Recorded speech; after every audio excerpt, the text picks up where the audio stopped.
الحمدللہ والصلاة والسلام علی رسول اللہ۔ ایک حاجی عرفات میں فوت ہو گیا تو کیا اس کا یہ حج مکمل کیا جائے گا یا بعد میں حج بدل ہوگا؟ سوال کیا گیا ہے، ایک حاجی عرفات میں فوت ہو گیا تو کیا اس کا یہ حج مکمل کیا جائے گا یا بعد میں حج بدل ہوگا؟ الجواب بعون اللہ سبحانہ وتعالی، اس کی طرف سے حج نہیں کیا جائے گا کیونکہ اس حاجی نے اپنے ذمہ واجب ادا کر دیا ہے۔ نیز نبی علیہ الصلاۃ والسلام سے جب ایسے شخص کے بارے میں پوچھا گیا کہ جس کی اونٹنی نے اسے گرا کر اس کی گردن توڑ دی تھی، تو آپ صلی اللہ علیہ وآلہ وسلم نے فرمایا، اسے بیری اور پانی سے غسل دو اور اس کی احرام کی 2 چادروں میں ہی کفن دو، اسے خوشبو مت لگانا، نہ ہی اس کا سر ڈھانپو، کیونکہ اسے قیامت کے دن تلبیہ کہتے ہوئے اٹھایا جائے گا۔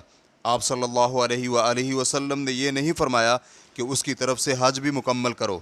ریفرنس کے لیے دیکھیے مجموع فتاوی ابن عثیمین، فتویٰ نمبر 1063۔ واللہ تعالی اعلم۔